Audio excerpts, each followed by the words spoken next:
Welcome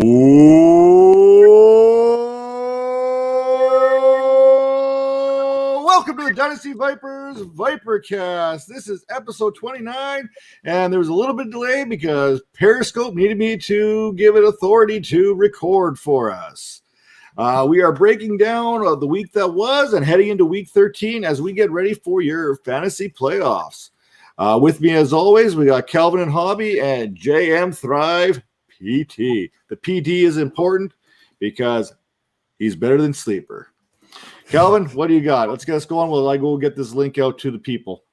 Yeah, it's pretty exciting. I mean, we kind of came off of, for me at first, we had a Wednesday afternoon game and what should have been a really important game. It felt a lot less so with RG3. And then maybe the most surprising thing, we got Trace McSorley out there. And you guys let me know. I didn't get a chance to spend too much time on Twitter this afternoon. But, Jeff, did you see very many quarterback controversy tweets of Trace McSorley greater than Lamar Jackson? I don't think I did. I'm surprised I actually saw one person. I was working during that game, so I didn't even get to see it. But I saw one person started Trace McSorley for some reason. Wow. Yeah, they won because of that touchdown. No way. That's crazy. I think Lamar Jackson will keep his job, but it'll be a close battle. I don't know. Lamar Jackson hasn't been able to seem to hit Marquise Brown there all season, and Trace McSorley did. I'm just saying. What'll be really interesting is, and we'll get to this a little bit later when we talk about the Baltimore Ravens and the Dallas Cowboys matchup, is who starts if Lamar Jackson can't go, if he's still battling COVID, not able to get there. That's our Tuesday night matchup next week. So really interesting. That's something we'll talk about as we go on here. But Jeff, one of the things I'll toss over to you, can you name in the last 4 games, the New Orleans Saints have given up 1 touchdown. Can you name who that is? Oh, man. Without looking? He's a 49er. Was it Ayuk? It was Brandon Ayuk. And I just My guy. Yeah, yep. He came up. Yep. He came up. So I'm really interested. We're going to talk about him in a little bit as well. Lots of interesting news today. Lots of things to talk about coming up this week. And I'm excited. We have officially now, with the Baltimore Ravens and the Pittsburgh Steelers getting that matchup out of the way, we've officially turned the page. We're ready to talk about Week 13. So I'm going to toss out some questions. You guys are going to give me some answers, and we're going to go back and forth a little bit, hustle through these matchups. And, it's Week 13. This is the last matchup of the regular season for fantasy. I cannot believe we're here. Feels like we just started the season.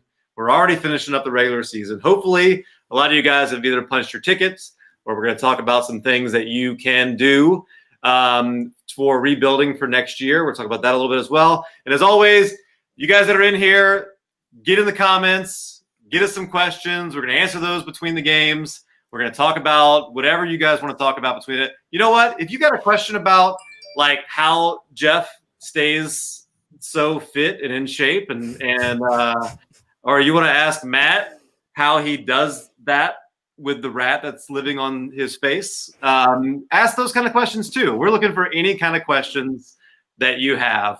So to kick us off, we're going to start in Atlanta with a matchup that we just saw 2 weeks ago, Saints versus Falcons. Couple of quick things. Historically, this has been a matchup that when you see this on the schedule as a fantasy owner, you're excited. You got lots of fantasy points that you're expecting.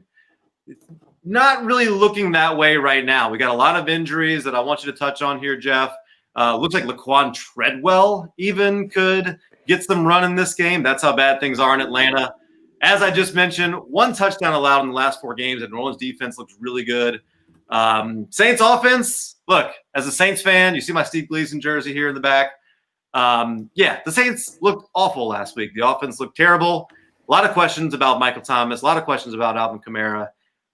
Jeff, with the injuries, let us know how that is. And are you trusting very many players in this game?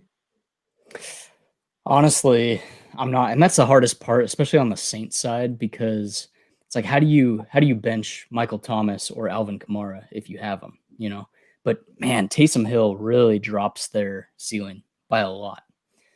So we're actually getting to that point where you have to think, do I have a better option on my bench than Michael Thomas? Probably not Kamara. Kamara's likely still a play, but yeah, we're to that point. On the Falcons side too, Matt Ryan has been struggling. We saw him struggle last time the Falcons played the Saints 2 weeks ago, and then he might not even have Julio Jones in this game. I won't be shocked if he misses this week. I'm not ruling him out yet, and Falcons aren't either. Just because Julio has this tendency to miss a game, come back the next week and go off for 120 yards, you know? So that's another point. If Julio is active, you start him, even though it's the Saints. And then I actually don't have Todd Gurley on here, but he did practice today. That's one I'm watching. A lot of people picked up Ito Smith based on his last week's performance.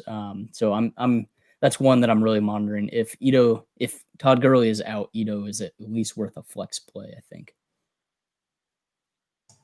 Nice, Matt. What do you think? Well, you got me all fired up here about Laquan Treadwell coming back, man.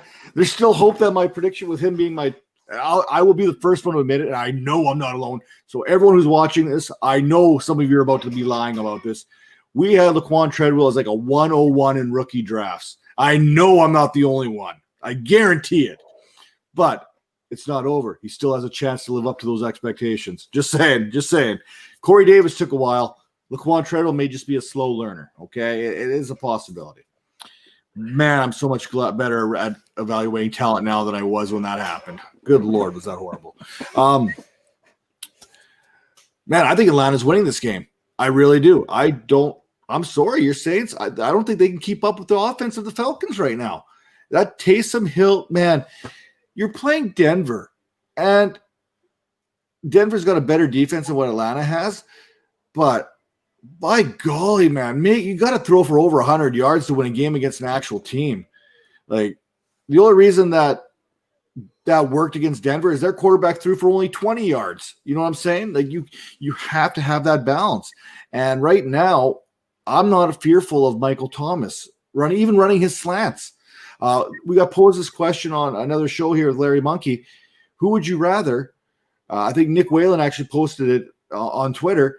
Stephon Diggs, Mike Thomas, or Mike Evans for Dynasty. And I said, give me Stephon Diggs right now. I'll take Stephon Diggs over Mike Thomas because I think that's how far he's kind of fallen off with everything that's going on. But what am I watching now is Taysom Hill obviously hates Alvin Kamara. I know it's because he's got the grill or the dreads or whatnot. Latavius Murray is Taysom Hill's running mate in that backfield right now. And that's what I'm looking for. I'm looking for Latavius Murray leading. God, that sounds so dirty coming out of my mouth. Leading the backfield for the Saints as they go marching in with Atlanta this week. Yeah, it's always a tough matchup between these two teams. I think very similar to your teams last week, Jeff, where you had the Raiders or the Rams versus the. We don't talk about the Raiders. The 49ers. Yeah, we'll get to your Raiders. You don't worry about that. But yeah, like you just kind of toss the records out. I don't care what Atlanta's record is. I don't care that they're hobbled. It's going to be a close game.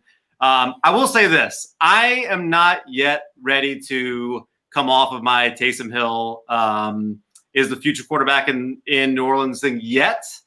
Part of that is based on, I don't know if you remember this, Matt, but Sunday night, I should say me. I speculated after watching that Saints-Broncos game that Taysom Hill was coached to not lose the game. And Sean Payton confirmed that this week. He said that was the biggest thing. He said, this is not the week to prove that you're a QB1 in this league. So I am not writing them off completely. I think it's very possible that the game plan is going to be different. He was the QB3 last time these two teams faced 2 weeks ago. I'm still starting Taysom Hill. And you know what? Michael Thomas had a really good day there too. I think he's worth starting. Murray had a good day. Alvin Kamara, he's hobbled, but you got to think they're going to want to get him involved again. So I like that. So some things to think about and worry about in that matchup, but there's a whole lot going on in this next matchup because we've got Detroit taking on the Chicago Bears. And Matt Patricia is gone, or should I say ADP, Jeff? ADP is gone. If you don't know what I'm talking about, check out. That for sure, yes. Yeah. That was his burner. Yes, you gotta check out Matt Patricia's burner account, ADP. Jeff's been on the case this week. But now, so the reports are that, hey, they're going to go back to having fun. Matt Patricia, it wasn't fun playing football. Everybody's excited to have fun. Jeff, are you excited to have fun with putting any of these Lions in your lineup? I think so. If DeAndre Swift plays, if he's active, which he's trending upwards, he's expected to clear concussion protocol. I'm playing him. I think Darren Bevel, who's the interim head coach now, I think he's going to just let him loose, which I'm excited for. And if he doesn't, I'll be mad. Yeah, the one other thing I'm looking for is if Kenny Golladay plays. He's still not practicing, which is interesting. I still have a theory that 2 weeks ago he had a setback in practice. He practiced limited, and then he hasn't practiced ever since then. So I'm hoping he plays, but still, I mean, Chicago has a good defense. If Kenny Golladay, I was telling a friend this too. If Kenny Golladay plays, I don't know if I'd play him this week. I agree 100%. You know what? Is there a receiver? You know, is there a fantasy player more frustrating this year than Kenny Golladay right now? You likely took him end of the second, beginning of the third, somewhere in that turn, and you thought you were pretty set at the position when you did so. I agree with you 100%. I think he suffered a setback a couple weeks because you would think with the original diagnosis of that injury, again, I'm not a doctor, but I did stay at a Ramada once, that he would have been back, or at least in practice, taking some, here's my red jersey, I'm going to take it light, but I'm going to be on the field, I'm going to be in practice. We haven't even seen him coming on the field. We haven't seen him. We've seen Will Fuller more than we've seen Kenny Golladay this year. Then again, Will Fuller was on drugs. Drugs are bad, okay? That said, I'm not here. Dude, are you taking pictures of yourself down there or what? Like, you got some glamour shots, Jeff? Like, there's a flash that keeps coming by. Am I the only one seeing this? Calvin, come, please tell me. I saw it. Yeah, he's definitely taking pictures. It's like he's taking a kind of photo shoot he's preparing for. Don't worry, Matt. I can't wait till I see flash. I can't wait to we see the PT calendar. And Jeff's like, I lost my earphone. It's all of the show. We have technical difficulties. Luckily, I keep two of them at all times. And I can't hear you guys mocking me because it wasn't working. Anyway, it's back in now. Quickly here, touch base. Trubisky's a difference maker. The only time the Bears have scored more than 23 points of offense in a game is with Trubisky under center kind of thing. Offensively, not with the defense's help in that. David Montgomery, we talk about it. It's David Montgomery season right now. I don't care who you are. Chase, please tell me you're still in here to hear all this. I doubt you are. You probably came and left. It's David Montgomery season. We've talked about the favorable matchup. He ran for 100 yards. He had some got in on the passing game as well. So that one's pretty good. You know what? He probably flashes himself every time I start talking just to kind of forget what I'm saying. That said, this is a good matchup. I like this matchup on paper. I think it's going to be a close game. I think this is going to be more entertaining than what we're thinking it's going to be with two teams sub 500. But, man, we talked about it. You needed to trade for David Montgomery a couple weeks ago. Now this is where it pays off. Now, me on the other side, I traded him away because I got a good offer. I got Robert Woods, and I got Jared Goff for Carson Wentz and obviously David Montgomery. So I felt pretty good about that trade, getting Robert Woods. But we'll talk about that later. Fire him up. Montgomery week. He's going to have he's going to be an RB1 this week again. Guarantee it. I'm going to – Calvin, you're on mute. No, go ahead, Jeff. I'm gonna disagree.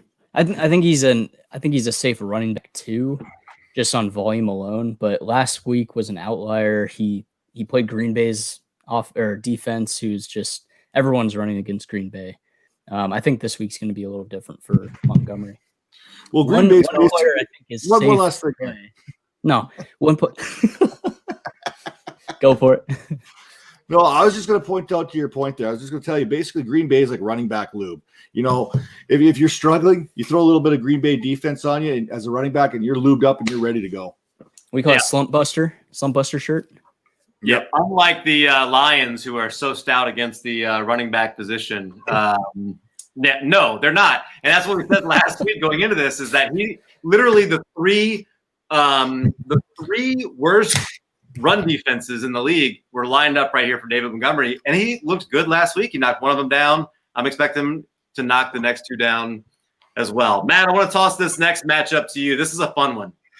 So the Cleveland Browns and their running game, 8-3 Cleveland Browns, roll into Tennessee, and it's Derrick Henry season against that team. So out of the Kareem Hunt, Nick Chubb, Derrick Henry, who scores the most in this matchup this week?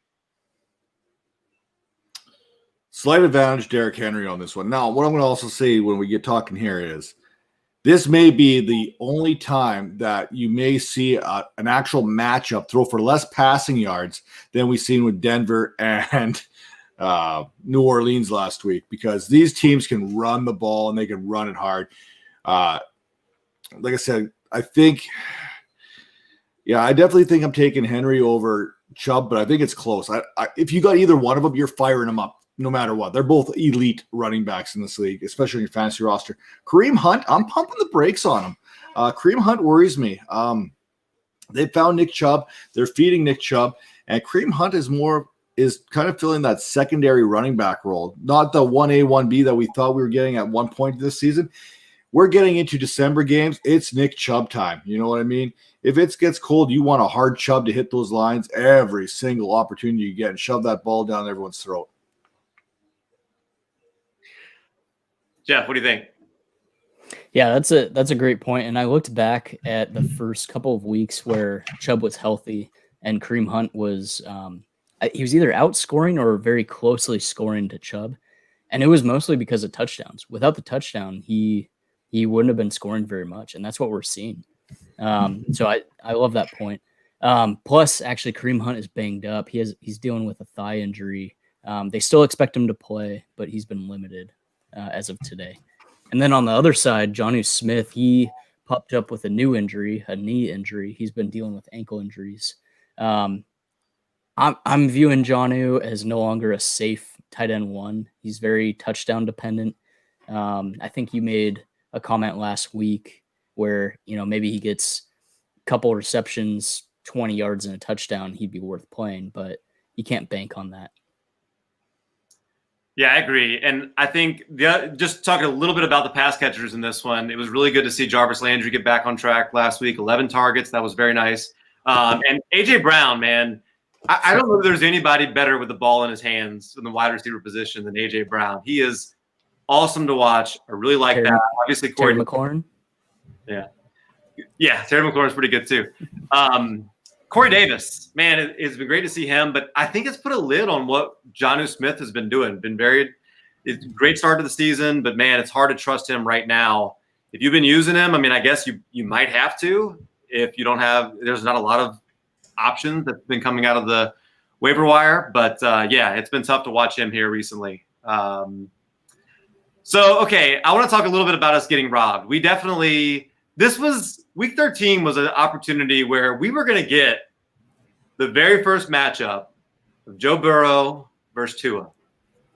And we were robbed of that. That was going to be, I think, only every 4 years, something like that. It's possible, depending on the way things match up, that they could match up again sometime next year. But I think they only play the divisions once every 4 years. So they got to finish in the same place to get to play again. I don't know. It was lined up perfectly for this season. We didn't get it. We were robbed. And it looks like, Jeff, Tua is going to be starting if he's healthy. But obviously the question is, do you think he's going to be healthy enough to start this week? Yeah, honestly, this one I'm not sure on. It really just depends on how he looks in practice. Brian Flores is going to do the same thing he did last week of have him practice, go watch the film, see how effective he is in his throws, how accurate he can be. And then they'll determine if he's going to play this week or not. So I haven't been able to say yes or no on Tua yet. We're really going to find out towards the end of the week. One player I think will be making his comeback is Myles Gaskin. I expect him back. He's wearing a compression sleeve, but he's out there. I believe he was a limited practice, but they expect him to get full by the end of the week and have him come back. Matt, what are you looking for in this matchup? I'm looking for it to be over. We went from, like you said, Joe Burrow versus Tua here as a possibility, and now we may be getting Brandon Allen, Ryan Fitzpatrick, and 20 targets to Devontae Parker, and no one else on the Dolphins seeing a single ball thrown to him. Maybe Gesicki in the end zone a couple times. I cannot. T. Higgins, thank God he got a touchdown. Mm-hmm. That was the one saving grace there. Now, Brandon Allen is a serviceable number 2 quarterback. I will give him that. But this is like such a letdown for people who've had this kind of circled. I know you've had it circled because you know as well as I do, Tua is a better quarterback than Joe Burrow, but you wanted to see if Joe Burrow could match up with them. The answer would have been no, but you were still looking forward to it. It's like your Christmas, and then it got ripped away from you because we're excited because the Dolphins are a playoff caliber team. They're holding that last playoff spot. Cincinnati with a Joe Burrow. This is a very intriguing matchup because if Joe Burrow was in this, I think they could possibly knock off Miami. I don't see how Cincinnati could beat Miami now. So that affects the whole playoff race because you got teams that are all bunched together there at 7-4, 7-4, 7-4, 6-5, 6-5, 5-6. They're all bunched in there. There's a whole slew of them. So now this is, I don't want to say it's a gimme because there's no such thing as a gimme game, but I'm not too excited for anyone on Cincinnati. I want to believe in T. Higgins here. I really thought that Mike had the right call, T. Higgins over Justin Jefferson and the rest of the rookie wide receivers after that week. 4, I think, is what the bet was. But now no Joe Burrow, no deal, in my opinion. So, yeah, this is kind of a buzzkill for me. Yeah, real quick, we're going to get to Bob's question here in just a second. But real quick, Jeff, what happened last time Tua and Burrow faced? Do you remember last year, LSU, Alabama? Oh, yeah, that's right. Joe Burrow was the better quarterback on the field that day. He was indeed. So do we need to – how far back do you want to go? Hang on. Do we really want to talk about like comparing quarterbacks? Because we can go back and we could talk about Cardell Jones and Joe Burrow and see which is a better quarterback there. Because I do believe one actually beat the other one out, right? No, but I think the question Dwayne Haskins. Can we talk Dwayne Haskins over Joe Burrow? Because we can talk about that too. The one everybody wants to know is: do you prefer? I've seen a lot of talk about this. This has actually been something that a lot of people are debating. Jeff, James Robinson or Antonio Gibson? Well, I want to know, Bob, comment in here if this is rest of the season, dynasty, what is this pertaining to, redraft? While you're typing that, I'm going to make one comment on Joe Burrow. One very promising thing that I found out, he's having surgery this week, which is fantastic. I thought he was going to be pushed back due to the MCL injury. I thought it would be pushed back to mid-December or late December, which would give him it would have made a timeline of coming back August. Week 1 would have been difficult. Very difficult. Yeah. And now it's the fact that he's getting surgery now, that's very promising for him at least possibly being ready for week 1. I still think PUP is likely, but it at least opens the window. Okay, so dynasty value. I would say Antonio Gibson only because I really like James Robinson, but the draft capital is something you have to keep your mind on. Washington has coaching staff locked in, Ron Rivera and Scott Turner for probably at least 4 or 5 years, I would think, 3-4 years. Antonio Gibson is the guy, and Rivera and Turner have said this, and they're grooming him. They've said this. I've been reading interviews. James Robinson, I mean, 2021 is for sure his year, right? 2022, you just don't know. He's playing like it would be his future there as running back 1, but you just don't know. Matt, I'm going to go the opposite because if James Robinson gave me his jockstrap, I'd probably sniff it. Okay, let's be honest here. There's no shame in it. It's all good. That said, James Robinson has what Gibson wishes he had, and that is the workload going forward. Antonio Gibson is going to get his part, but he's always going to have McKissick. There's always going to be another part there, no matter who it is. He's not going to get. We talk about this. I've talked about this with James Robinson. Leonard Fournette was RB1 for crying out loud without getting into the end zone. There's no one. They're not going to give Zigbo a shot. They're not going to. I don't even know who the other guy is anymore. Chris Thompson. Chris Thompson can't stay healthy ever. Even Washington didn't want him. Okay. There's no reason for Jacksonville to go get another running back because they got their running back right now on a cheap deal. There's no need to bring in a big deal. This is James Robinson's backfield for the next 4 years. After that, I'm sure Jacksonville will screw it up somehow. He is doing this with no help around him. There is no Terry McLaurin there. DJ Chark is no Terry McLaurin. Visca Chenault is no Terry McLaurin. You know what I'm saying? That Washington line is better than the Jacksonville line, straight up. If you're looking for a runner, it's James Robinson here. And I love Gibson. Don't get me wrong. I don't want to knock Gibson because he is a fantastic player. But the opportunity and the touches are going to be for Robinson, no matter how you slice this.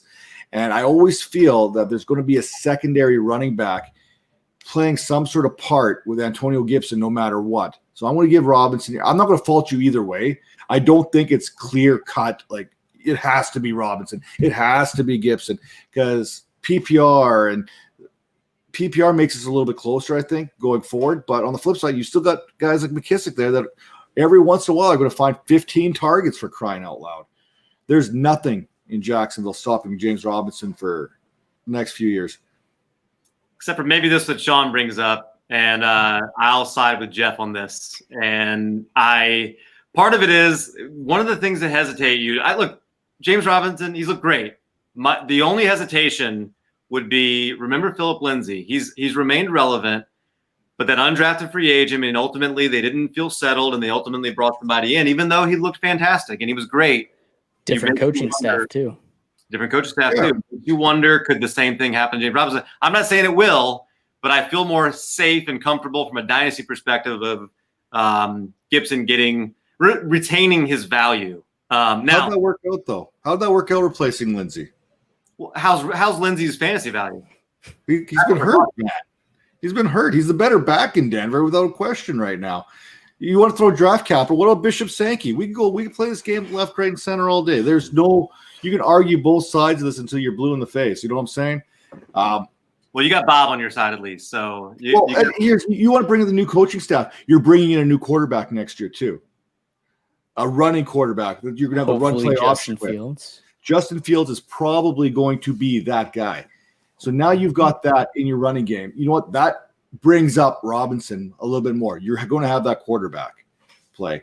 Well, let's talk about those Jacksonville Jaguars, as the next matchup we're going to get into is right here against the Minnesota Vikings. And oddly enough, we've got two of the Rookie of the Year candidates. We've got James Robinson, who we've been talking about here. We got Justin Jefferson. But why is it that the one I'm most fascinated to watch in this matchup is actually Colin Johnson? 8 targets, 4 catches, 96 yards, and a touchdown last week.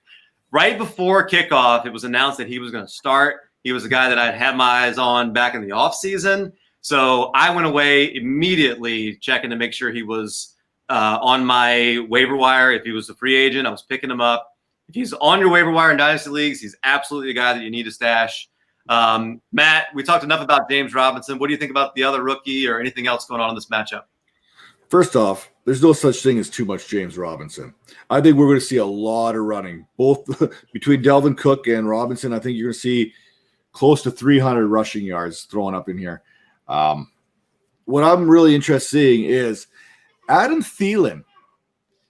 Adam Thielen is coming back. I think he just got activated off that COVID list. He's going to probably take a little bit to kind of get himself back into the swing of things right now, going into this one. Before he went on the IR, he was doing pretty good. Him and Jefferson were a fantastic 1-2 combination. Jefferson continued to do it without Thielen in the lineup. But I don't know if you guys saw it, but Thielen was like pumped when BB caught that touchdown in the end zone. Like, he's ready to get back out there, and that is not a good thing for Jacksonville this week. That said, Jacksonville, they're a scary team right now. I would be afraid to play them. Not because you're probably still going to win, but they've got this fight in them. Like, the Browns thought it was going to be a nice cakewalk. It turned into a 27-25 game that they barely won. I don't even think they should have won. And that's with Chubb and Hunt. We're talking about these running backs. Dalvin Cook coming in. You might want to say, let's fire up Dalvin Cook. But, I think Jacksonville, they're fighting for something. I don't know what it is, but I think they're fighting for that locker room, whatever it's going in there. I don't want to say they're fighting for Merlin's job, but I agree with Sean. I think this could be that upset special because we know Minnesota takes a game off here and there, and that's what scares me. But I'm looking for Thielen to see how Thielen comes back into this lineup. What do you think, Jeff? Yeah, same. And I don't know.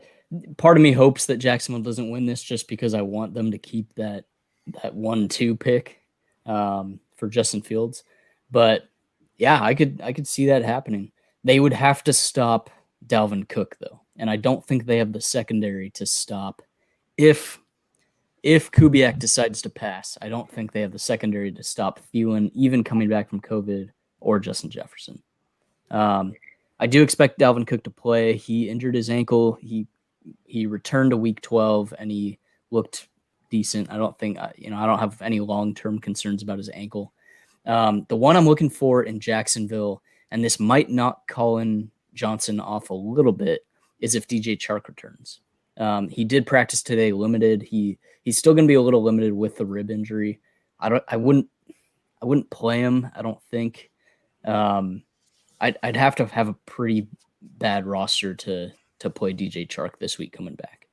Yeah, you can just plug in Laquan Treadwell and be better off, I think. Very tempting, yes.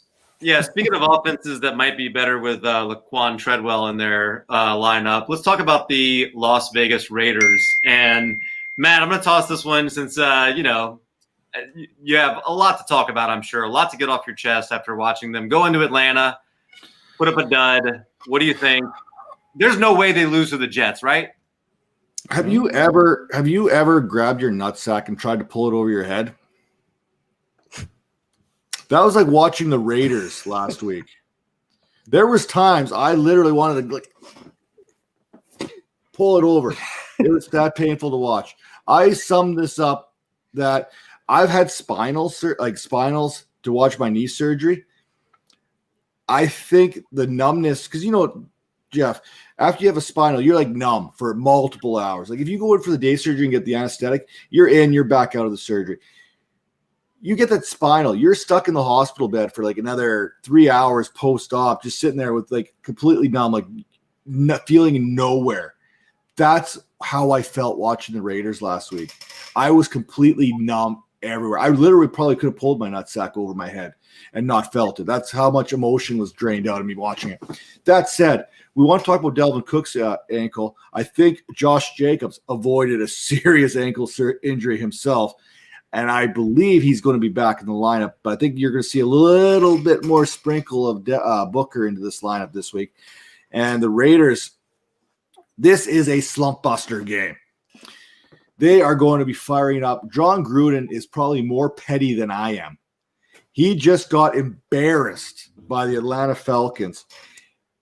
I'm sorry for the Jets here because I think Gruden's going to pull up spider Y to XY banana 9 times out of 10 here, and you're going to see fullback dive, fullback dive, fullback dive, fullback dive. You're going to see a heavy dose of fullback, and they're going to run that ball down the Jets' throat all game long. Jeff, do you think Josh Jacobs is part of that, or do we see more Devontae Booker? I think we end up seeing more Devontae Booker. So if he's out on your waiver, grab him. Which actually I think they go through tonight for most leagues. Yeah, Josh Jacobs, I do believe he suffered a high ankle injury after looking at the film a little bit more. It was a tough one, though, wasn't it? That film was tough to see what the mechanism was, so to speak, right? Am I using that terminology proper? Because everything was kind of blocked off. You knew it was an ankle, but you couldn't really make out exactly what. Yeah, and I think he looked his reaction looked worse than it actually was, in my opinion. That reaction was, we're down 40-3. That's what that reaction was. It's like, tap me out. I'll be surprised if he plays, but I wouldn't rule him out just yet. He has been very vocal on trying to play this week. But I think he'll still be limited, and I'd be tempted to start Devonta Booker in your flex, even if Jacobs is active. One other that I'm looking at too is if Nelson Aguilar plays. He's dealing with an ankle injury, and I think if he's out, Henry Ruggs would get a little bit more run. I'm interested here. One last thing. You're trying to rebuild a culture there. I would be interested to see how many of these injuries were legit injuries. I don't want to call anyone out in any way, shape, or form. But when the going gets tough get going. You know what I'm saying? And you know what? We're down 40-3. I twisted my ankle. I'm going to sit this rest of the one out. There's nothing to prove here. We're down. There's no coming back from this. I would like to see the guys go out there and gut it out and, old-time football, so to speak. But you're down 40-3. I can see why you're like, you know what? I'm out. I'm going to go regroup for next week. So I want to see what that is. If we see Nelson Aguilar out there running these fly patterns and being like 100%, and we see Josh Jacobs, then we know it's more of the score than it was the injury. Yeah, Josh Jacobs has kind of hit that point where, to me, he's very similar to Dalvin Cook. Like, I could literally see him get hauled off the field on a stretcher and still think, like, there's a chance he comes back the next play.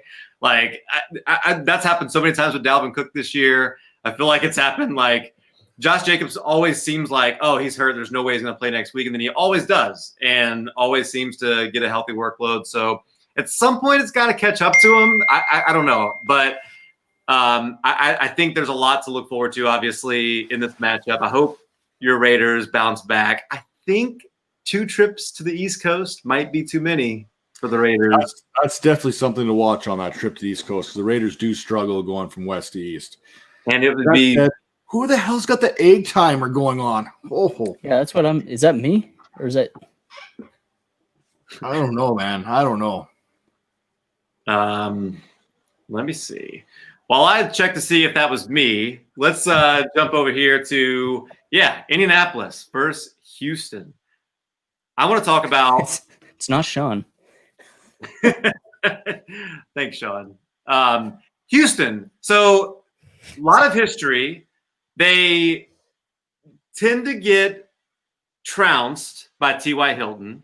T.Y. Hilton coming off of a touchdown. I know we haven't trusted T.Y. Hilton very much this year.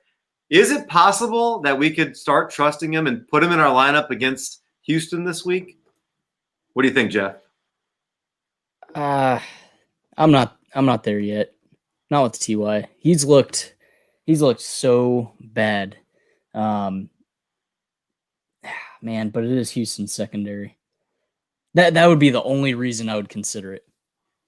So I'm going to jump in here real quick. I know it's not my time. I'm in the same predicament here right now. There's a guy in one of my house leagues or home leagues that has T.Y. Hilton. Currently, right now, I think I got Mooney in my last starting spot, kind of a flex. And I'm like, do I trade? I need this win this week. I need this win to get into the playoffs.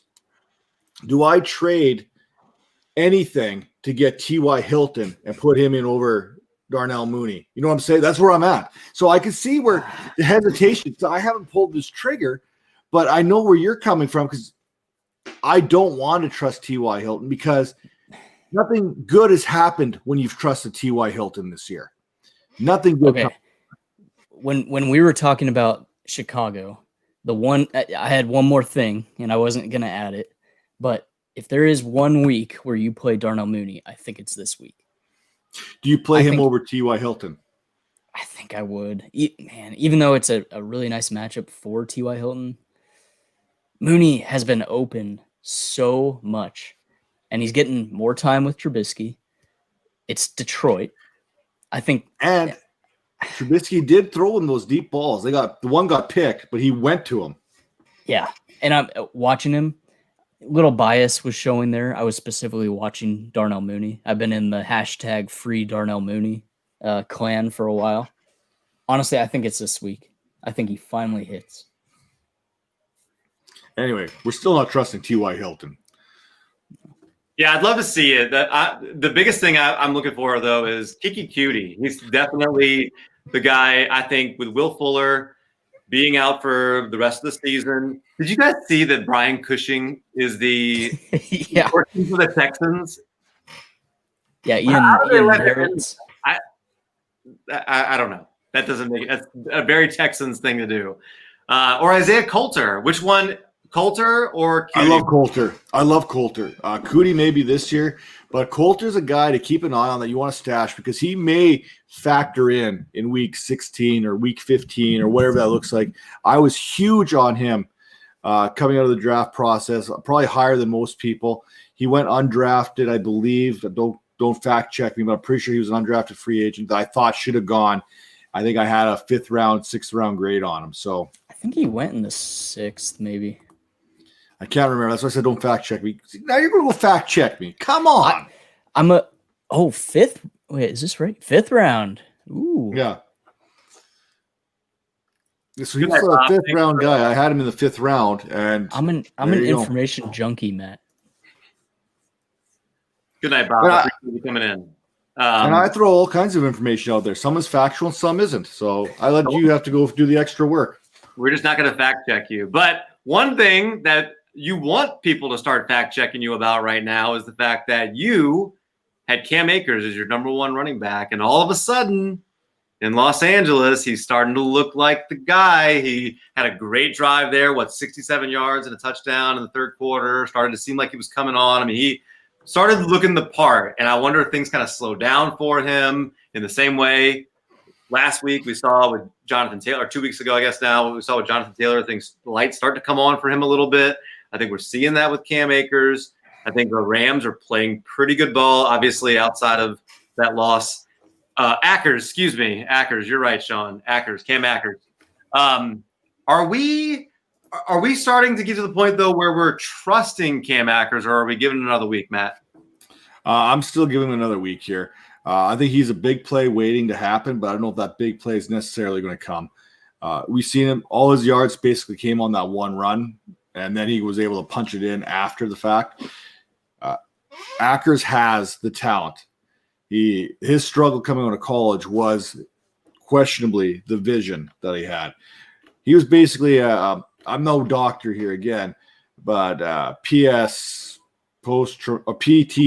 I pretty much sort of think what he had coming from that Florida State line. I think that's kind of what affected him there. I love him as a player. I do have him as my rookie running back 1 coming out of the draft last year. I think it's still open going into next year. I think you got James Robinson, Antonio Gibson have showed well, but the other big dogs of that draft class haven't lived up to those expectations yet either. So I think there's still time for him to come around. It's not going to be this week. I guarantee you that. He may surprise and have a couple big runs, but I'm not trusting him as more than maybe a second flex option right now. But Bobby Trees, put him in your lineup this week. He's going to eat. Yeah, Jeff, what are you looking for in this matchup? Yeah, I'm looking for I'm looking for exactly what Matt said too, is how McVay splits up the 3 running backs. I looked, and Akers only had 27% of the snaps. Mm-hmm. And gosh, for whatever reason, Malcolm Brown is still up at 40%, 25 snaps. They love themselves some Malcolm Brown. The Lions tried to take him 2 years ago. Yeah, the promising part is Akers now has he was the only running back to receive red zone carries. Brown and Henderson didn't. So that's promising for his usage, but I'm right there with Matt. I wouldn't trust him this week yet. Give him another week. Most of his yards came on that one play. On the other side, Kyler Murray, I think every week as he goes on, his AC joint will heal more and more. He'll look better. He'll be more accurate. Not as accurate as we'd like him to be. But I you love can how trust we him say, more every week. Here's the funny part of what you're saying. It's healing. But now you get Aaron Donald coming at you. Yes, that is important to stop him somehow. Because if you don't stop Aaron Donald, and not many people do, that AC joint ain't going to heal any faster. Let's be honest here. What I want to see, and Sean's kind of talking about more Drake games. No, I don't want to see Drake games. Give me Chase Edmonds. Give me the Chase Edmonds games. I got him in my SFBX right now, and I'm rolling with Chase Edmonds because I think he's the more talented running back. You know how much I love James Robinson? I love Chase Edmonds last year, the year before.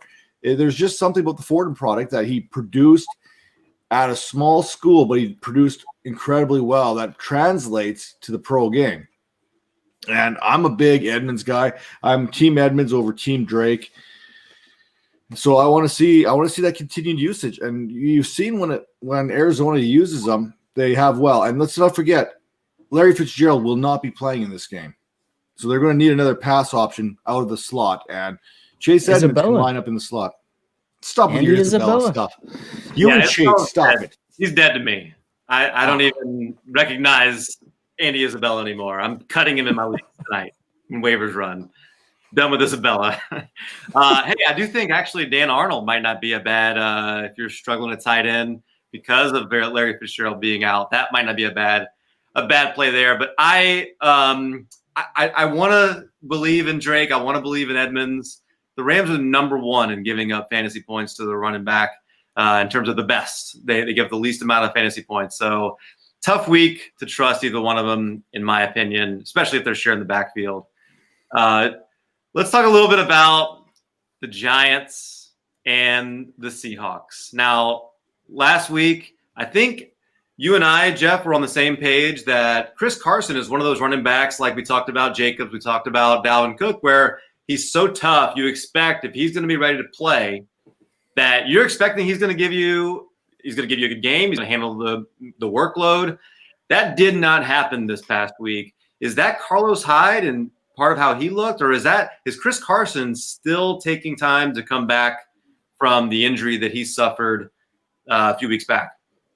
Yeah, I think he's still I think it's a mixture of both, honestly. Carlos Hyde, I've always viewed him as an underrated runner, and he fits Seattle's scheme perfectly. He's a tough runner like Carson is. He's not afraid to just ram into people and try to bully them into a couple more yards. But yeah, I think Chris Carson you could visibly see he was still limited by the foot. Pete Carroll actually said Monday, I think, after the game, Carson was fairly sore. I still think he'll play. They're not going to shut him down, but I do expect him to be on limited snaps. But you still, one, it's the Giants, possibly the Giants, likely the Giants without Daniel Jones. Two, if Chris Carson plays, you have to play him. Even as your running back too, he'll get his points. I expect him to be able to punch at least one in. They're going to give him the goal line work. So yeah, that's my thought on Chris Carson. And I'll keep pounding the table on Chris Carson. I love me some Chris Carson. He got the goal line work. You just said it. He got the goal line carries. He got his touchdown from the inside. I think those touches are going to keep coming a little bit more and more. Now, here's the thing. While I am starting Chris Carson, I'm also doing this tongue-in-cheek because there's a good possibility come third quarter, they go, you know what, Carson? We're going to let you heal up the rest of the week. Take the rest of the day off. Carlos Hyde, finish this game off. We're up 32-0 right now. With Colt McCoy as your starting quarterback, you're probably not going to get that offense going. With Wayne Gallman, and he's been good, but Wayne Gallman with Colt McCoy is not a good combination. You know what I mean? Toothpaste is good for you, right? We all agree toothpaste is good. Orange juice is good for you too. We all agree orange juice is good for you. It's healthy. You put the two together, you get Wayne Gallman and you get Daniel Jones, okay? This is the kind of information you guys come here for. You come here for this kind of hard-hitting fantasy analysis. Wayne Gallman and Colt McCoy are like orange juice and toothpaste. You cannot put the two together and enjoy it, okay? That said, this is going to be a Seattle game. I think it's going to be a heavy run. I think this is going to be a Carlos Hyde game, to be honest with you. I think Chris Carson's going to get a touchdown, 52 yards on, I don't know, let's call it 13 carries. Yeah. So we're kind of in that same ballpark. And then I think they just pound that with Carlos Hyde and maybe mix in a little DJ Dallas, I think, in there and call her a day and go back home because go back to their own beds, let the Giants go lick their wounds and travel back across from the west to the east. Which wide receiver goes off this week, Lockett or Metcalf? I think it's a Lockett week now. Metcalf got his last week. Seems like Russell Wilson likes to kind of go back and forth between the two. Honestly, it could be both of them in the first half. They could both get a touchdown and have 100 yards in the first half, and then it's a David Moore game after that. With the schedule the way it's been, I wonder if Seattle, Pete Carroll, they start to feel like Pat Mahomes feels like he's running away with the MVP, and there was such a narrative at the beginning of the year that Russell Wilson's never got an MVP vote, all that. Seattle's schedule is so soft over the course of the next. I think they have the softest remaining schedule of anybody. Could they start to say like, hey, we're going to get Russell Wilson the MVP and start to really throw the ball? Look, DK Metcalf, I wasn't a hater of DK Metcalf. I just kind of felt a little blah about him. I wasn't pumped about him, but I didn't hate him either. I love DK Metcalf now, and not just because of his on the field, but because after the game he posted that meme with Jordan about taking it personally. If you didn't see that, you need to go look that up. Huge fan of his. I think he's great. I love Lockett, but I mean Metcalf does look like he's the closest thing that we've had to Tyler Lockett. I say Metcalf. What do you think, Jeff? Yeah, I think I'm one of those guys who reads probably too much into matchups. And while DK Metcalf is, I think, in my opinion, based on just how he plays, he's matchup proof. And he's that threat to break off any big play at any moment, But he will have James Bradbury on him. They're probably going to put a safe, double cover, triple coverage on him. And Lockett has Darnay Holmes on him. So I also don't think it's going to be a game where, like Matt said, they probably won't have to pass a ton. They'll probably end up running a ton with Chris Carson, Carlos Hyde, and then turning into a David Moore game later on. So you're still playing them, but if I had to pick between the two, I would go Lockett over DK. Yeah, and the answer is probably like Sterling Shepard or something like that. That's probably it's David Moore. The answer is David Moore. Or Will Disley, maybe. Watch it be Freddie Swain. Right. So one more thing. While we're on here, I want to get out off my chest. While I'm looking at the camera, while DK Metcalf is a fantastic receiver and a physical specimen, can we please, DK Metcalf fanboys, get off of this comparison to Calvin Johnson crap I'm seeing on Twitter. Give it a rest. Yes, he's got more receptions over 27 games. Yes, he's got more yards over 27 games. He's not Calvin Johnson. Come on, man. Calvin Johnson never had a Tyler Lockett across from him. Good Lord, stop it. Just stop it. He can't be Megatron if he's Julio, if he's the next Julio. I love it. No, he's got purple hair. He ain't no Calvin Johnson. He's got purple hair. Dante Pettis? Don't give me that, dude. No one's Dante Pettis. I'll tell you that. Not even Dante Pettis. Watch it. It's going to be a Dante Pettis week this week. He is in that game.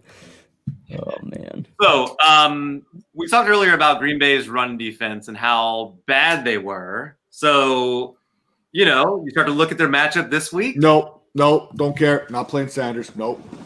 Are you playing Miles Sanders? How irritated do you want me to be right now? Thank you.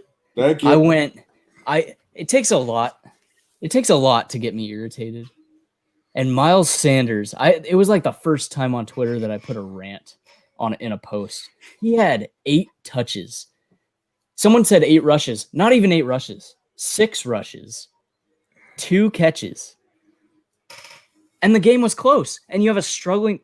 Anyways, I can't talk about it without getting a little irritated. Sean agrees with you. Ultimately, yeah, they are dead to me. Put Jalen Hurts in the dang game for more than 2 snaps at a time. Yeah, he's okay. So because it's Green Bay. Let me calm down a little bit. Because it's Green Bay, I think you have to play Miles Sanders. You've waited this long to use him. He was hurt. David Montgomery, who's a horrible running back, in my opinion. Hey, watch Yeah, your I mouth. said it. Even he went off against Green Bay. Who did Jonathan Taylor get his get-right game against? Green Bay. This is Miles Sanders' turn. He'll at least be a running back 2. If Doug Peterson isn't a complete moron. And if he is, he'll be fired. So either way, I'm fine with it. But you're starting Miles Sanders this week. Matt, is Doug Peterson a complete moron? Your thoughts?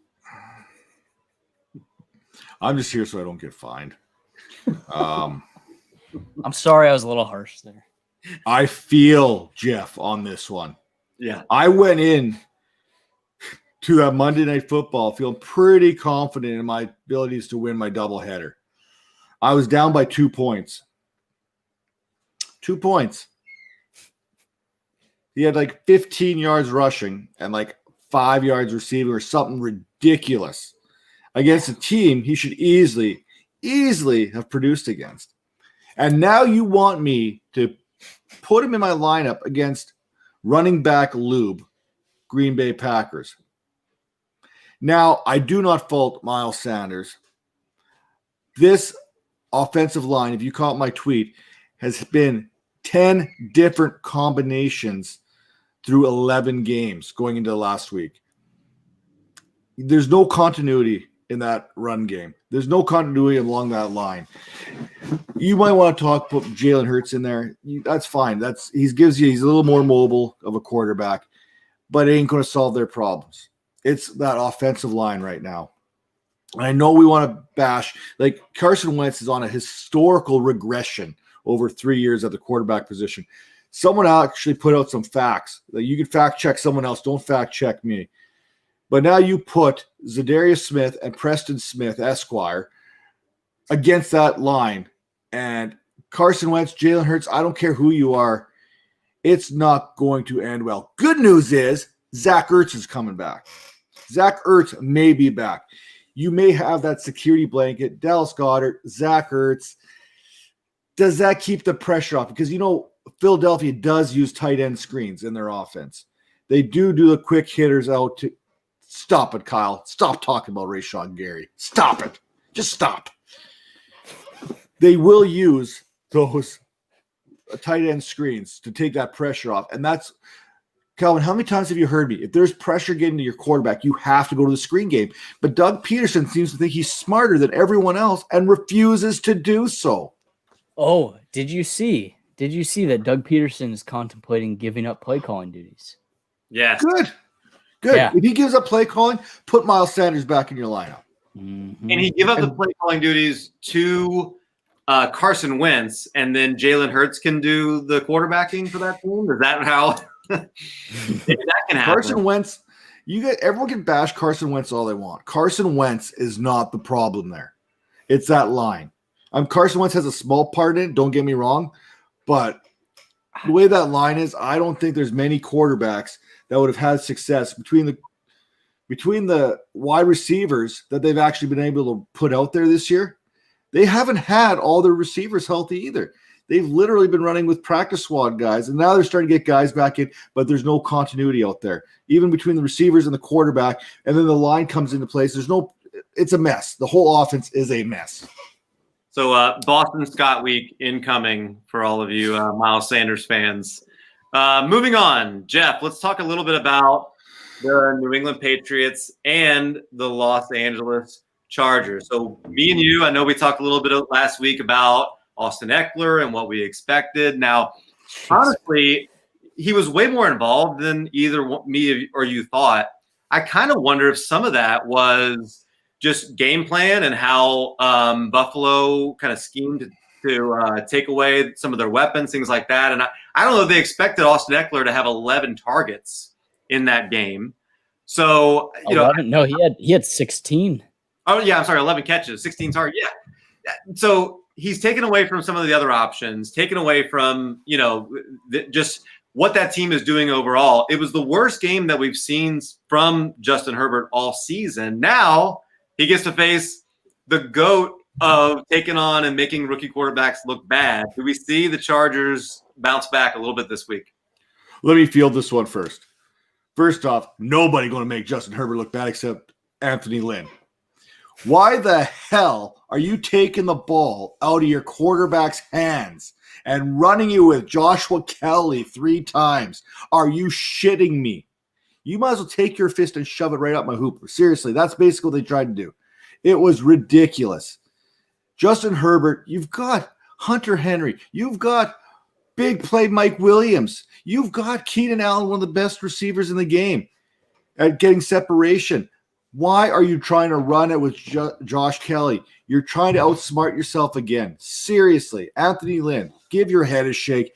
Let your stud quarterback get out there. He's better than Tua. He's better than Joe Burrow. Let him roll. And Bill Belichick ain't going to make him look bad because Bill Belichick doesn't have a defense to do that. What do you think, Jeff?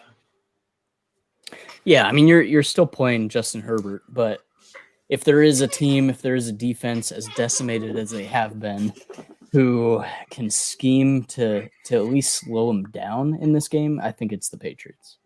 I'm hesitant to play Mike Williams, playing Keenan Allen for sure, playing Austin Eckler for sure. It is absolutely nuts what he did in his first game coming back with 4 days. Eckler was ridiculous. It was ridiculous. Yeah. Eckler was ridiculous. None of us saw that coming. Yeah. Now we're going to get what we thought last week, this week.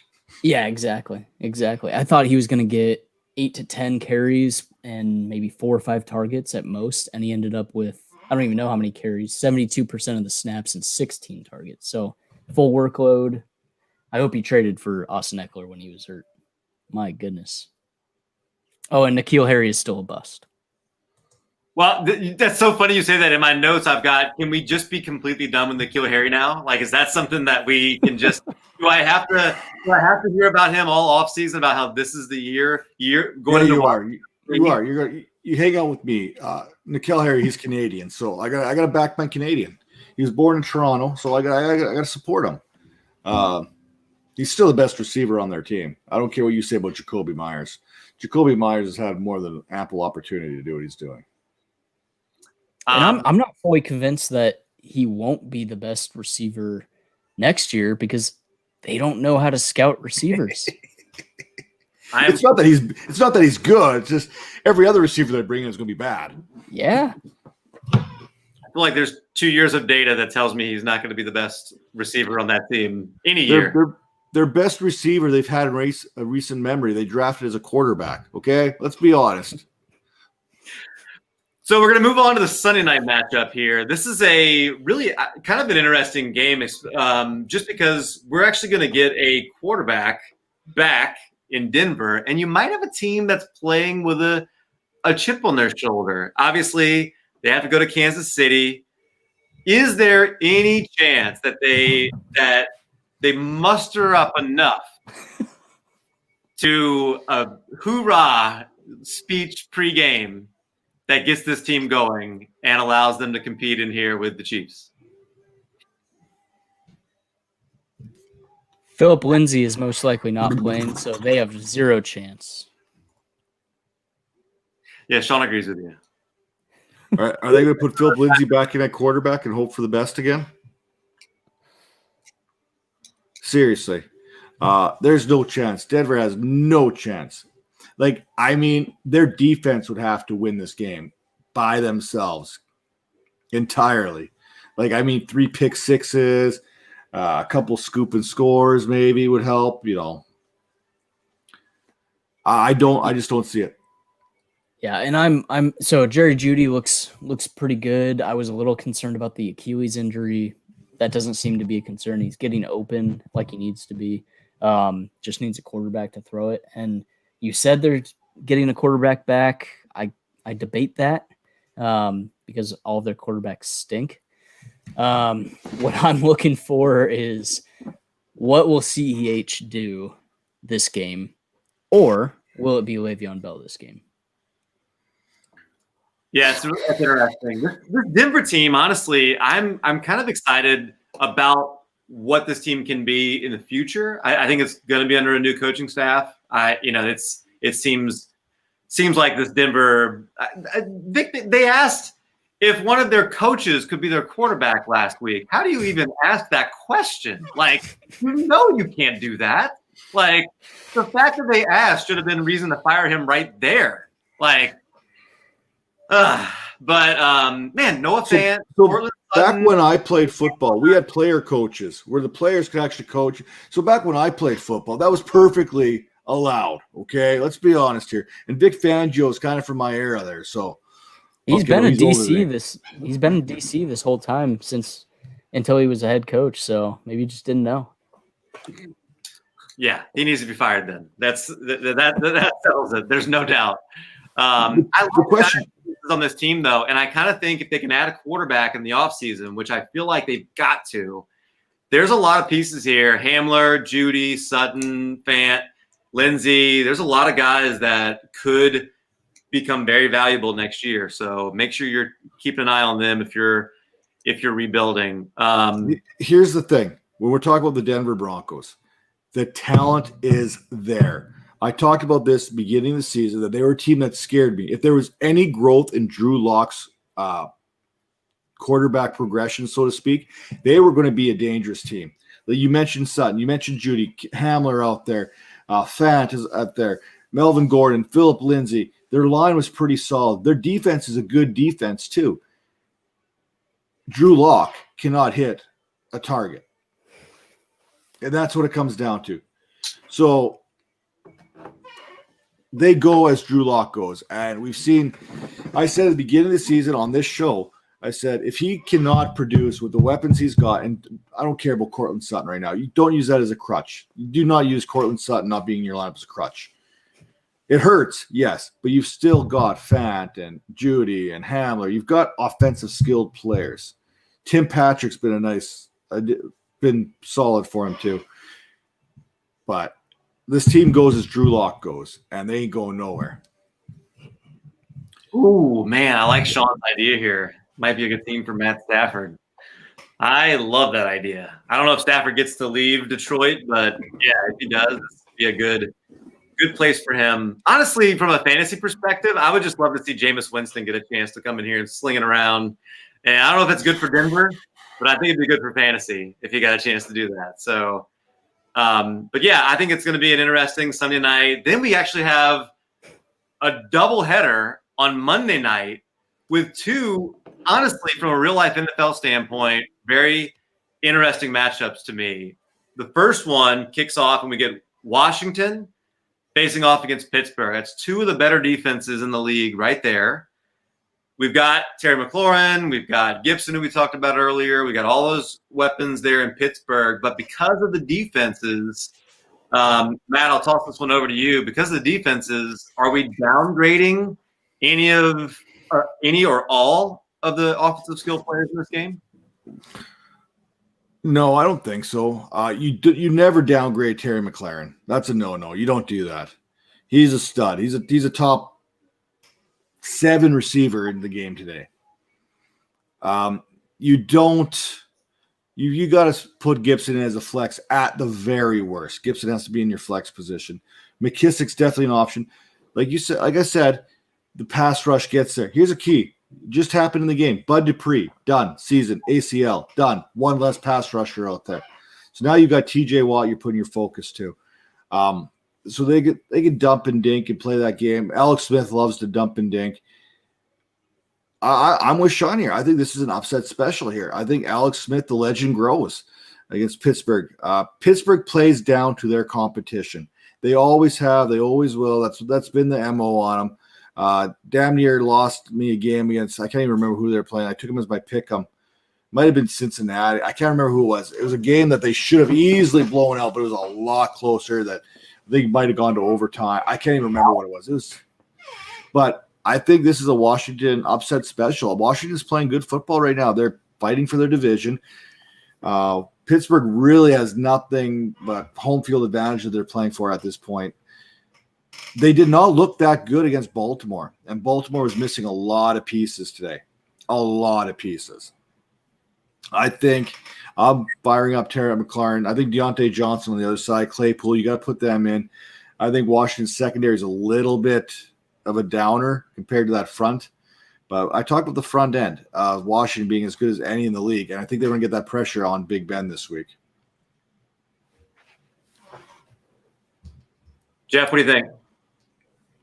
Yeah, after listening to Big Ben's interview after the game, I think they're going to come back with a little bit of fire. He even said it was mentally exhausting for the whole team, dealing with, are we playing? Are we not? Are we, what time are we moving the game? All that. You can say that doesn't affect people. It does. So I think Pittsburgh's going to come out firing. I don't think Washington will be able to keep up, honestly, even with the Bud Dupree loss.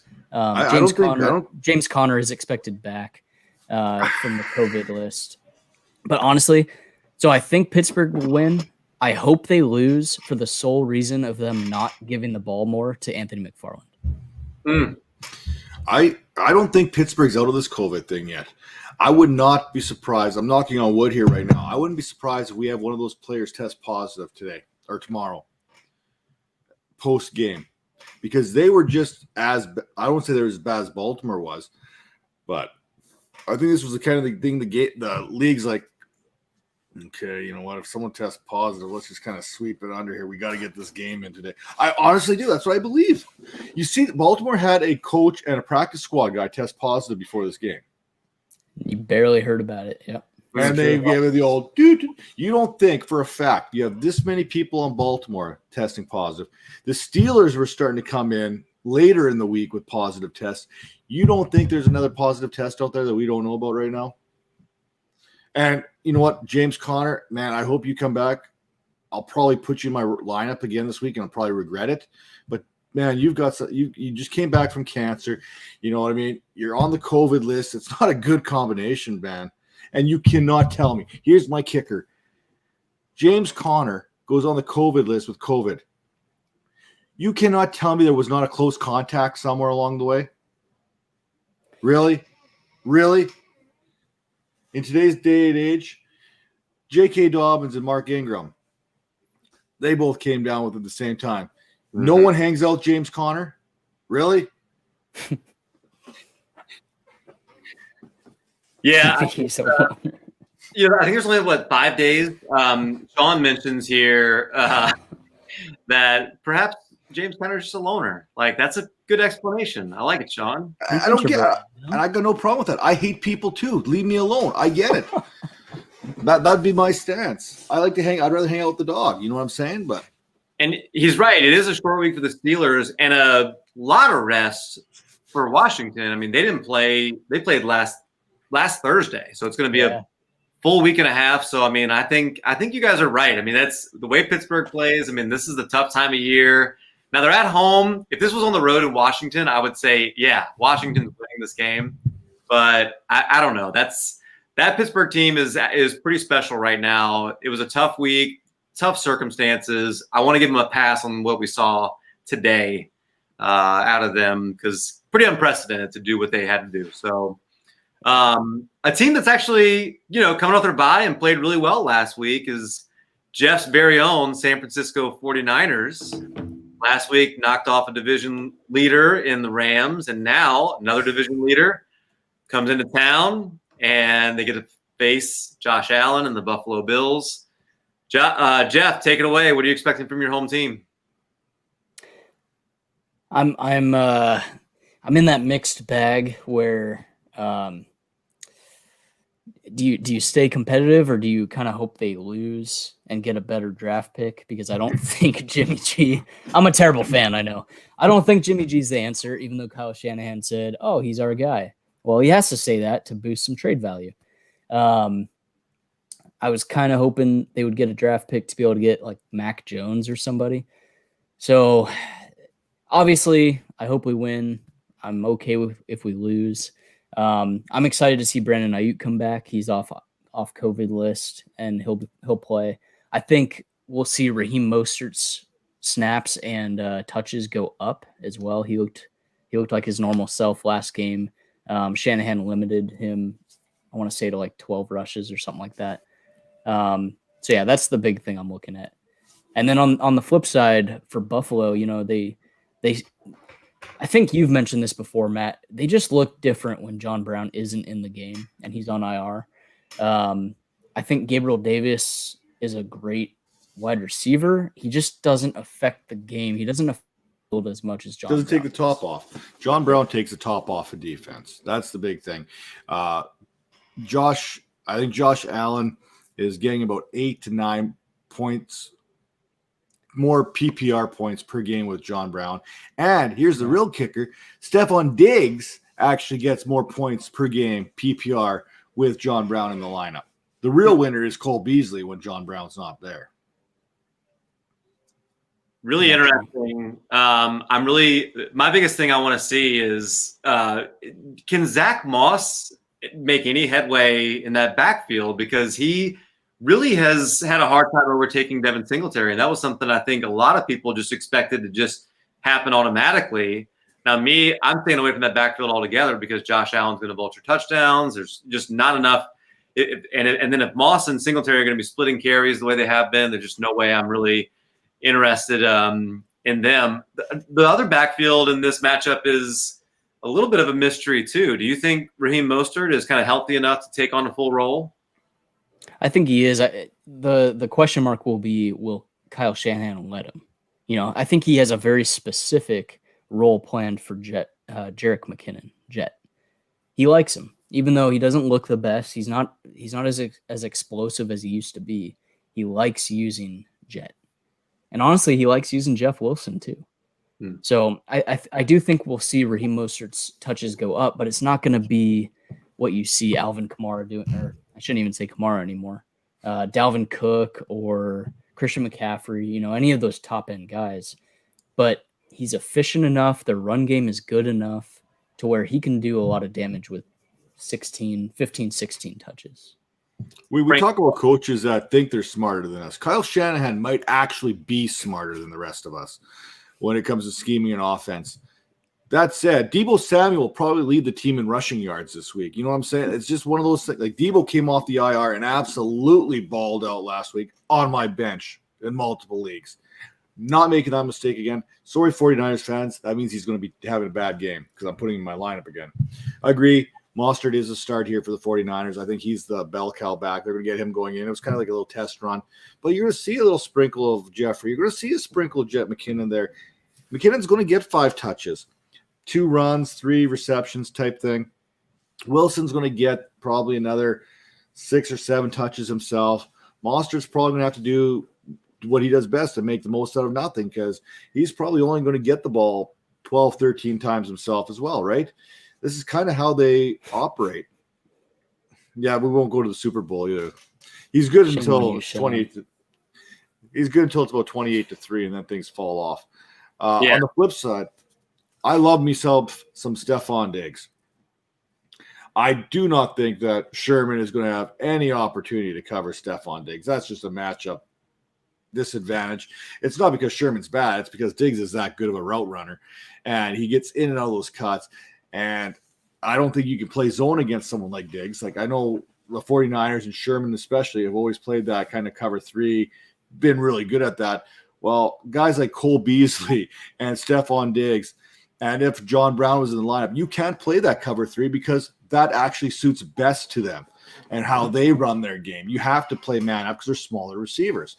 Unfortunately, we play man up on these guys. They'll beat you with their speed and their agility. So it's going to be a fun matchup in that sense. I want to take Buffalo in a landslide on this one, but every time I count out the 49ers, like last week against the Rams, I don't know how they do it.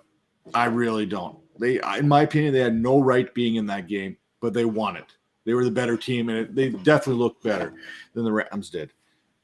The Rams have Cooper Kupp. The Rams have my boy Bobby Trees. They've got the better receivers than what Buffalo has right now, Cole Beasley and Stephon Diggs. But, man, this was a tough one.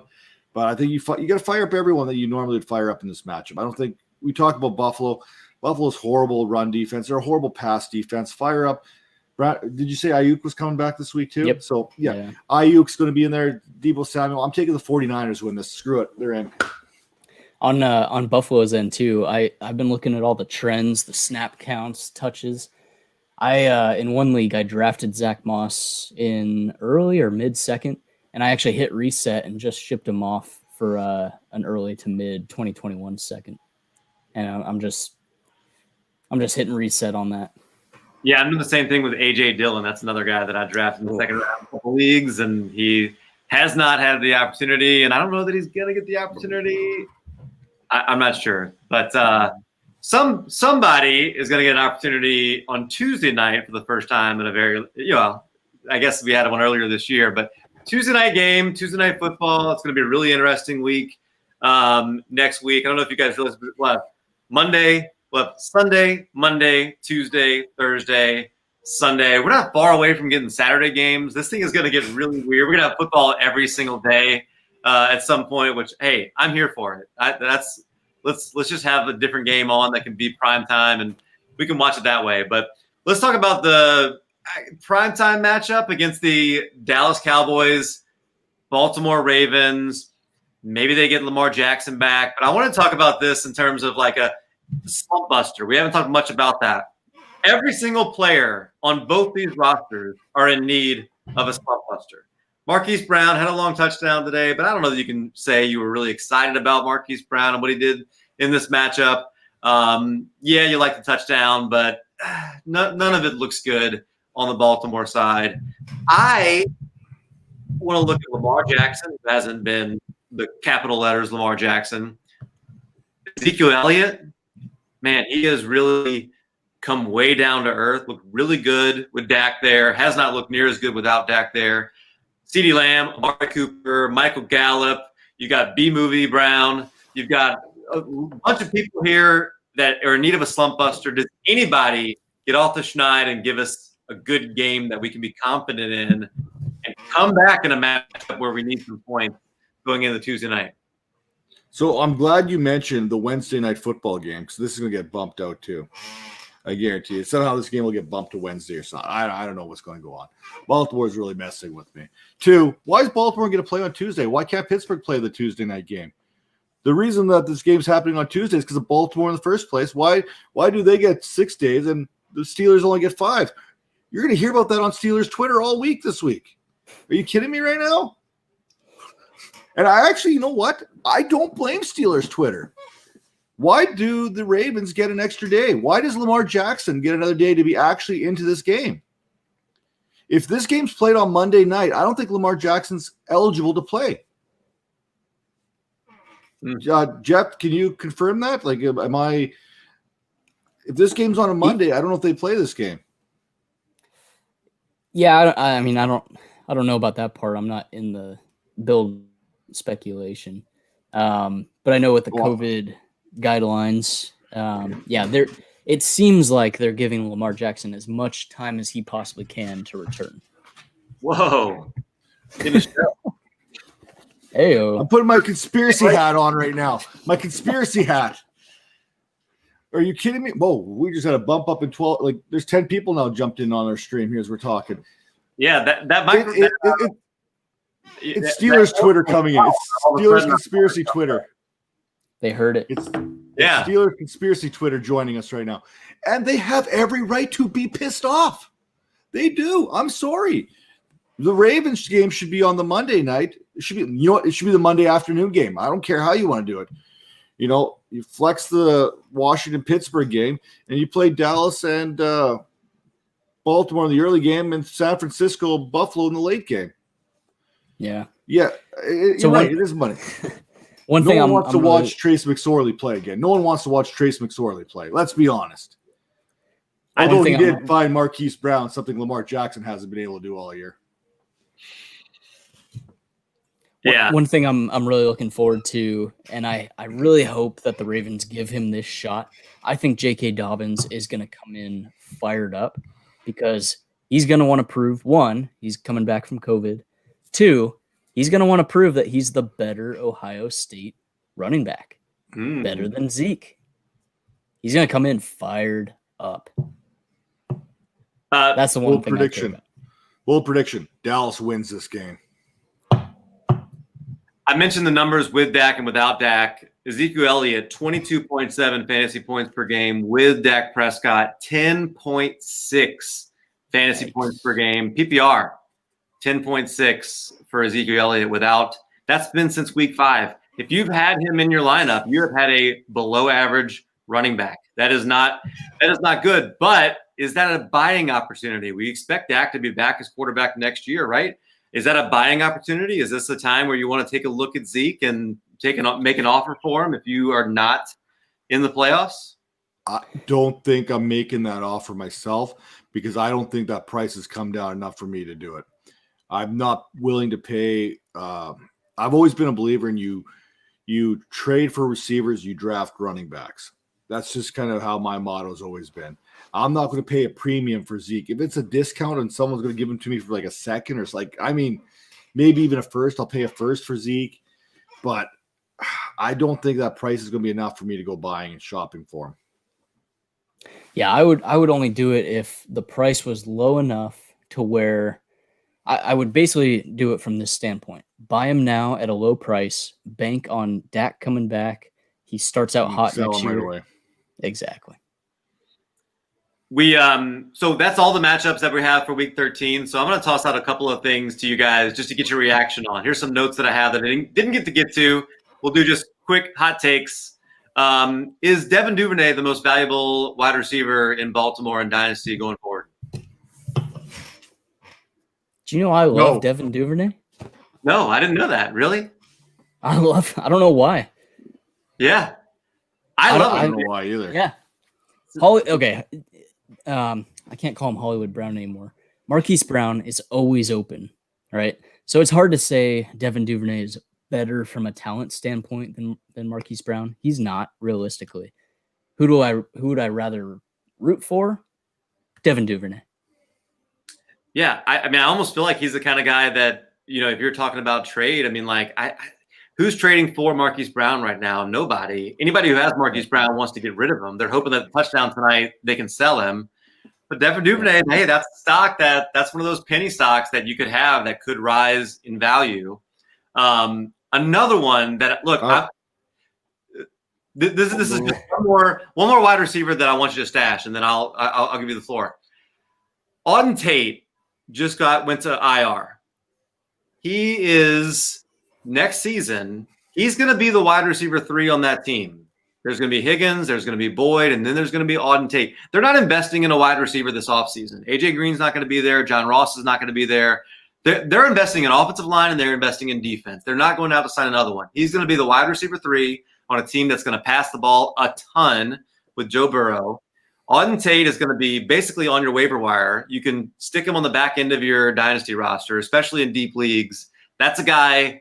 Go get him on your roster, and that could pay off next year. Look, if it doesn't work out, you can get rid of him. It's not a big deal. But I think that's a guy you want to have on your roster that could take off and be worth something.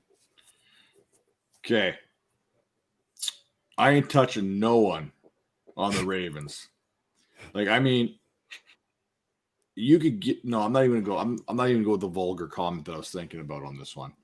No, the answer is no. Now, Auden Tate has zero value until the Bengals turn him into a tight end because that's what he is. Auden Tate is a tight end. He's not a wide receiver. Dude can't run. His name isn't Hakeem Butler. Yeah, he's basically Hakeem Butler. That's what he is. That is exactly who he is. What? Auden Tate, he's going to flash. He's going to make you all get all aroused and make your sweatpants move in the preseason because he's going against 4th and 5th stringers, just like he did this year. You're going to get excited about him. You're going to stash him on your bench, and he's going to sit there and do absolutely nothing. Why do I know this? Because he's on my bench right now because I stashed him after the preseason. I hope he's on your bench. He's on IR right now. He was good last. Okay. Actually, this is a good one. Because you mentioned him earlier, I would rather stash someone like, Mooney, Gabriel Davis. They're already too far gone. You won't be able to grab them. Colin Johnson, I would rather stash. Yeah. Over Auden Tate. Same. Alan Lazard, if people dropped him and just forgot about him, I would rather stash. I'd rather stash Equinus St. Brown over Auden Tate, for crying out loud. Auden Tate had a stretch where he was getting almost 9 targets a game last year. before their That's bye. because competition was John Ross. He's not going to have competition next year. That's what I'm saying. He's going to be in a high-powered offense. Some of the catches he makes are absolutely incredible. He's free. It's because he's a tight end. Colin Johnson too. But I'd rather have give me Tyler Johnson. Give me. I can think about. I can think about 100. Isaiah Coulter. I'll take him over him too. I'll stash him before him. Okay, I actually like those because Coulter, Texans. Will they draft a wide receiver? Who knows? They don't have a pick till the 3rd. They're signing Allen Robinson.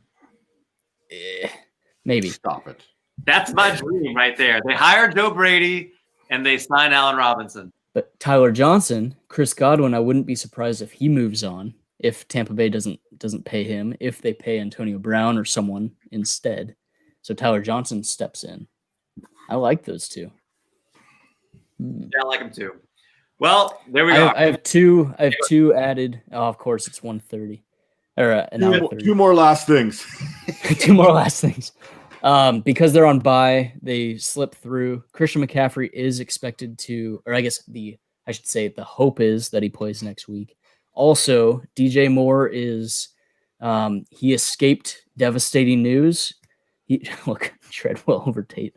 DJ Moore does not have an Achilles injury. It's just an ankle injury, no fracture. He's labeled as week to week. They're going to see if he can practice next week to play week 14. I expect him back week 15, 16. Y'all got to learn how to play fantasy football, this dynasty fantasy football. Come on. That's why we're the Vipers. All right. We're going to strike on Auden Tate, or at least I am. Matt, we're over our time, but I don't know. You got anything else that you want to add? Anything else that you want to plug? I know you got some. Oh man, I got things to plug here. Yes. First off, let's tell a little background story here. Keep that up there. Head over to my Twitter handle right now. On the pinned tweet, there's a PayPal that you can donate whatever you can. It doesn't have to be much, but if you can donate, please consider doing so. If you can't afford it right now, share the tweet and, be excellent to each other, man. Bill and Ted had it right. Go out there and show some love to your neighbor, your fellow man. If you don't trust, give me your money through PayPal. There's also the link to No Kid Hungry, the actual website to go in there to make the donation. Take a screenshot, send it to me or Chase. We are going to wax our chests probably December 11th live on the live stream. Taking donations. If we hit $2,000, my mustache will come off too. Last time I checked, between what we have in the PayPal, I think it was $222, and then we've got $245 that I know of strictly donated right to No Kid Hungry. So we're just shy of 500 right now. So make sure you get on that. One of the other things you can do too, if you don't want to make that kind of a donation, is go over to Viridian Global. Go purchase a Dynasty Vipers t-shirt. For every t-shirt sold there, I'm going to throw in some money as well onto this No Kid Hungry thing. Chase is doing the same thing with FF Intervention. Join the circle. Every shirt sold there through Viridian, he's going to donate out of his own pocket as well. So we're going to be hitting that kind of thing as well. Get some clothing, make a donation. Watch us get bleed from the nipples. That's basically what's going to happen. And look, go to my Twitter account. Speaking of that, go to my Twitter account. I just pinned it to my profile at Calvin and Hobby. I'm trying to get Manscaped involved in this, and I would love it if you would go and like, tweet what the pinned one where Manscaped needs to get involved in this. This would be great for them to help support this No Kid Hungry. It's holidays. Let's do some good. Let's get them involved. Love what you're doing there, Matt. You look like you had one more thing. Yeah, but I'll talk about this off the air. It's about Manscaped, actually. So, yeah. Just Jeff's doing some good stuff there. I caught him on the True North Fantasy Football Show the other day. You can go catch that episode. Go be a patron over at Destination Debbie, man. You want that information. There's no one right now hotter. You got two of the hot. This is like a power couple right now, Jeff. It's like you know what? It's a power threesome. It's a power threesome over there. You got Jay Rich, you got Ray, and you got Jeff. Jay Rich gets like zero credit for what he does. Dude is amazing. He's a graphics guy, video guy. He's a behind the scenes guy, but he throws in. He knows his stuff. These guys over at Destination Devy are fantastic. Make sure you go there, be a patron, best money you'll ever spend. It really is. I think it's like a $5. You can do $1 a month. I think it's an option out there too. Yeah, you get on there. And all that. Yeah, it's a different setup. You want these cornerstone rankings. We're hitting draft season. Speaking of draft season, we are, again, with the Dynasty Vipers, going to be pairing up with the IDP guys, coming out with the rookie draft again this year. You're going to want to check that out. We got more Viper influence going into this one this year with the IDP guys. Last year, it was like a shotgun wedding. Yeah. Too sweet. Woo. No, I feel old now doing that now. Last year was like a shotgun wedding when we got this magazine. We decided to do it in January, and we had to print it out to the people like a week after the NFL draft. This time we got a little bit of preparation going on. It was a fantastic product last year. It's going to be bigger and better this year, so you're going to want to keep your eye on that. But again, we got you covered for some Devy information and some draft stuff, but hit those guys up at Destination Devy. I know Ray doesn't even know I'm doing this because he doesn't even watch the show, but Jeff will probably tell him, so we'll feel better about that in the end. Jeff, first of all, let me just say, you see his Twitter handle right there at JMThrivePT. You need to follow Jeff, and you need to make sure, put notifications on for his tweets. If you're going to do it for somebody, you need to do it for Jeff. He is the unofficially official Twitter doctor for all of fantasy Twitter. You need to make sure you're following, because he dropped some knowledge here today, but you need to follow his threads. His threads are some of the best. You're going to get smarter when you follow him. You'll get extremely, way smarter if you make sure you turn the notifications on and get every tweet that he has. So with that, Jeff, drop some wisdom on us as we roll out. Yeah, if you follow me, I promise I'll cut down on the rants that I had today on Miles Sanders. I'm constantly game days when I can. I'll post some videos on player injuries, so you get up to date news on injuries before waivers hit. So those are important, especially for playoff pushes or championship pushes. And then I'm really excited for what I have in store for this offseason, working on with Matt and Ray too, working on player profiles, injury info for all the college players, and then a massive database of all of fantasy relevant, at least offensive players.